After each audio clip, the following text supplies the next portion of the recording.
Well, there have been winners and losers who have already emerged from the fall of Assad's regime. And the biggest loser of them all is arguably Iran, one of the ousted president's main allies.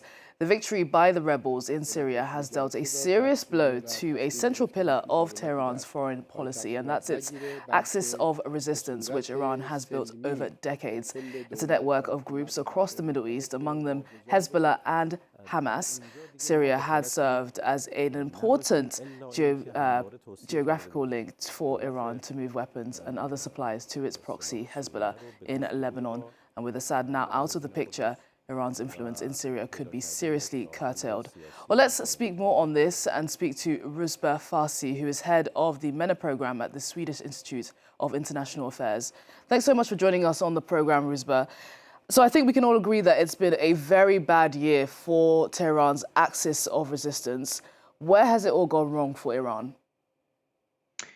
Well, obviously, the primary reason is that the confrontation with Israel was something that Tehran did not expect to escalate to this degree. And they were also probably banking on the Americans not wanting this to get out of hand and that they would, in a sense, hold Israel back. The Biden administration did the opposite. And it turned out that Iran was much more risk averse and therefore more or less forced to back at every step.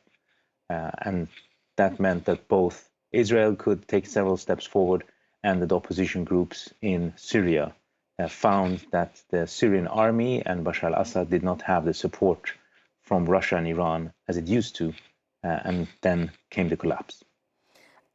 I've had some analysts describing the events of October 7th as the main reason to blame for this fall of Assad or the fall of the axis of resistance. Give us your thoughts on that. I think that's probably to take it a couple of steps too far because it makes it sound as if everything was inevitable. There are obviously several things here along the way where people could have chosen differently, and they didn't. So in that sense, 7th of October is a watershed for the region and arguably also for the international community, if you look at it from a legal perspective. But it was not inevitable that this would lead to the fall down of Bashar al-Assad. But it was definitely one of the primary reasons why that in the end was what happened. And Rouzbeh, let's talk about what's next now for the axis of resistance. Will Iran be looking to rebuild its strength there? And, you know, with Hezbollah pretty much decimated, is there any hope for Iran's proxies? Well, I think it's important to remember that most of these groups have a raison d'etre. They have their own reason to exist that is independent of Iran. Hezbollah is integral to the Shia community of Lebanon. The Houthi rebels were rebels and Houthis long before Tehran entered the picture. So in that sense, you can say that they have their own reasons to exist. And when need be, they're going to show themselves to be much more autonomous of Iran than they have so far.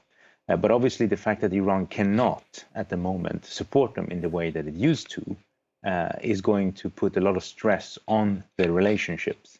And I think Iran is now under pressure not only to show that it can support them, but also to show that it has deterrence left, that it still has an ability to act in the region.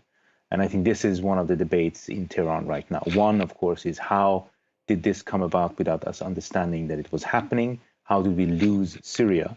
And then, of course, what are we supposed to do now to regain some of our footing and see if we can salvage any of that enormous investment that was made into Bashar al-Assad's rule?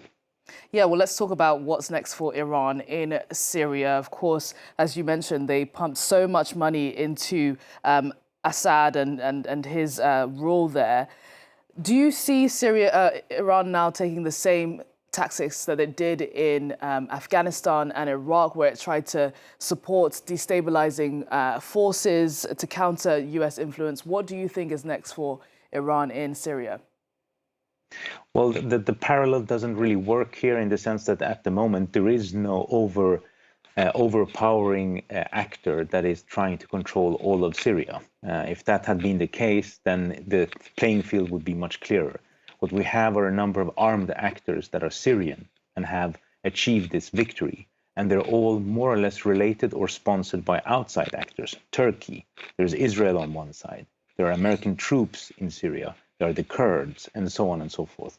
So that means that the picture is very, very complicated. And the fact that Iran is the loser today and will probably remain the loser for the foreseeable future does not mean that we have that many winners on the other side. That can change within a week or a month or 6 months. So this is a very dynamic situation. And I don't think it's that easy to claim that now what will Iran do in order to spoil? There is yet nothing to spoil. But obviously, the Iranians will try and see if they can work up any kind of channels with the groups that at the moment are trying to control Syria to see if they can regain some of their influence. But that is going to be a very tall order, considering how closely associated they were with the very cruel dictator of Syria, Bashar al-Assad. Rouzbeh, great to have you on the program. Thanks so much for giving us your insight there. That's Rouzbeh Parsi, who is head of the MENA Programme at the Swedish Institute of International Affairs. Well, let's move on.